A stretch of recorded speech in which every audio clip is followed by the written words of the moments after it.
நள்ளிரவு. உலகம் முழுவதும் அமைதியாக தூங்கிக் கொண்டிருக்கிறது. ஆனால் உங்கள் கண்களில் மட்டும் தூக்கமில்லை. மனசுக்குள் ஒரு அழுத்தம், வயிற்றுக்குள் ஒரு நடுக்கம். நாளை காலை என்ன ஆகும்? யாரிடமிருந்து போன் வரும்? எந்த வங்கியின் எண் திரையில் ஒளிரும்? யார் கதவின் முன்னால் வந்து நிற்பார்கள்? இந்த கேள்விகள் உங்கள் தலையை சுற்றி சுற்றி அடிக்கிறதா?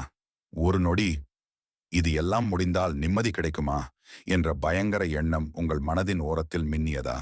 நில்லுங்கள். நீங்கள் இப்போது எதிர்கொள்வது உங்கள் வாழ்க்கையின் முடிவு அல்ல. இது உங்கள் வாழ்க்கை உங்களுக்கு கற்பிக்கப் போகும் மிக கடுமையான பாடம். கடன் பணப்பிரச்சனை அல்ல, மனப்போர். சாணக்கியர் சொல்கிறார், கடன் என்பது கையில் இருக்கும் சங்கிலி அல்ல, அது மனதை கட்டி போடும் சிறை. கடன் வெறும் பணம் பற்றிய விஷயமில்லை, அது ஒரு உளவியல் யுத்தம். 2300 ஆண்டுகளுக்கு முன்பு ஒரு முழு பேரரசின் பொருளாதாரத்தை தன் அறிவால் இயக்கியவர் ஆச்சாரிய சாணக்கியர். அவர் எச்சரித்தார், கடன் ஒரு தீ, அதை கட்டுப்படுத்த தெரியாதவன் அதில் எரிந்து சாம்பலாவான். அதை கட்டுப்படுத்த தெரிந்தவன் அதே தீயில் சாம்ராஜ்யம் அமைப்பான். இன்று நீங்கள் இந்த வீடியோவை ஒரு கடனாளியாக பார்க்கலாம், ஆனால் முடிவில் நீங்கள் வெளியேறப் போவது ஒரு ராஜதந்திரியாக. ஏன் மனிதன் கடனில் விழுகிறான்? ஒரு மனிதன் ஒரே நாளில் கடனாளியாக மாறுவதில்லை. அது மெதுவாக, அமைதியாக, அவனுக்கே தெரியாமல் நடக்கும் ஒரு சரிவு. சாணக்கியர் சொல்கிறார், அழிவு பெரும்பாலும் இன்பம் போலவே வந்து மனிதனை ஏமாற்றும். கடனின் ஆரம்பம் வறுமையில் இல்லை, அது ஆசையில் தொடங்குகிறது. இன்னும் நல்ல வாழ்க்கை வேண்டும், மற்றவர்களைப் போல வாழ வேண்டும், குறைவாக தெரிந்துவிடக்கூடாது. இந்த எண்ணங்கள் தான் மனிதனை தன் வருமான எல்லையை தாண்டச் செய்கின்றன.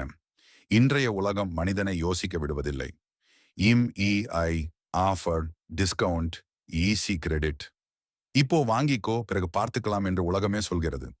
ஆனால் சாணக்கியர் எச்சரிக்கிறார், பிறகு பார்க்கலாம் என்றவன் ஒரு நாள் எதையும் செய்ய முடியாதவனாகி விடுவான். கடன் என்பது ஒரு நாள் தவறு அல்ல, தொடர்ச்சியான தவறுகளின் முடிவு. போலி கௌரவம் அழிவின் நுழைவாயில்.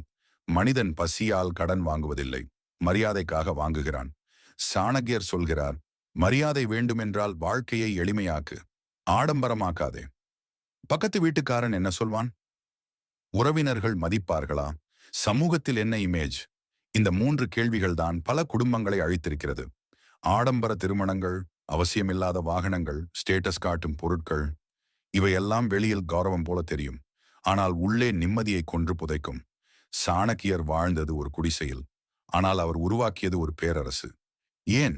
ஏனெனில் அவர் கௌரவத்தை பொருளில் தேடவில்லை, புத்தியில் தேடினார். முதல் படி உண்மையை ஒப்புக்கொள். கடனிலிருந்து மீள முதல் தேவை பணம் அல்ல, உண்மை. என்னிடம் இப்போது இல்லை என்று உள்ளார்ந்த மனதோடு ஒப்புக்கொள்வது மிக கடினம். சாணக்கியர் சொல்கிறார், உண்மையை ஏற்கும் மனிதன் பாதி போரை வென்றுவிட்டான். பலர் கடனை விட அவமானத்தை அதிகமாக பயப்படுகிறார்கள். ஆனால் உண்மை என்ன?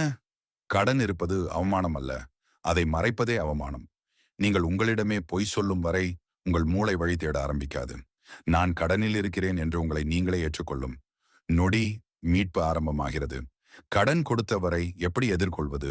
ஒளிந்து கொள்வது கடன் குறைக்கும் வழி அல்ல, அது பயத்தை அதிகரிக்கும்.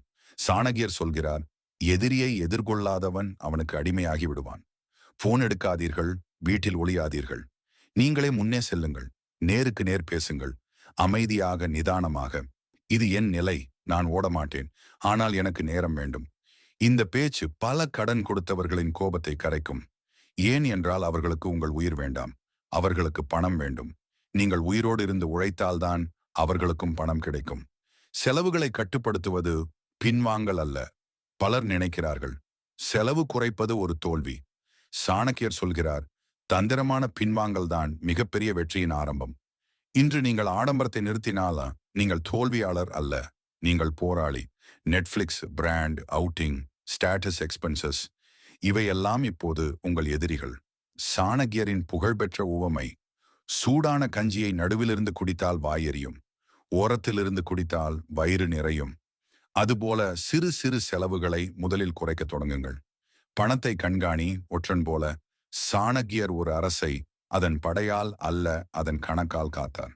அவர் சொல்கிறார், கணக்கில்லாத கஜானா விரைவில் காலியாகும். நீங்கள் உங்கள் பணத்திற்கு ஒற்றனாக மாற வேண்டும். தினமும் என்ன செலவு, எங்கே கசிவு, எது தேவையில்லை எழுதுங்கள்.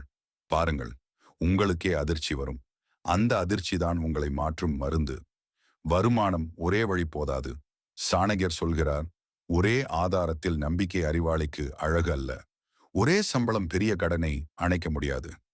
உங்கள் நேரம்தான் உங்கள் மூலதனம். இன்றைய உலகில் ஒவ்வொரு திறமையும் பணமாக மாறும். எழுதுதல், பேசுதல், கற்றுத்தருதல், சேவை, கடன் இருக்கும் வரை ஓய்வு இல்லை. இது தண்டனை அல்ல, இது விடுதலைக்கான தியாகம். நினைவில் கொள்ளுங்கள், கடன் உங்கள் மதிப்பை தீர்மானிக்காது, உங்கள் முயற்சிதான் உங்கள் தரத்தை தீர்மானிக்கும். சாணக்கியர் சொல்கிறார், கோழை மரணத்தை தேர்வு செய்வான், தந்திரி போராடி வரலாறு படைப்பான். இன்றிரவு நீங்கள் கடனாளியாக தூங்கலாம், ஆனால் நாளை காலை ஒரு போராளியாக விழியுங்கள்.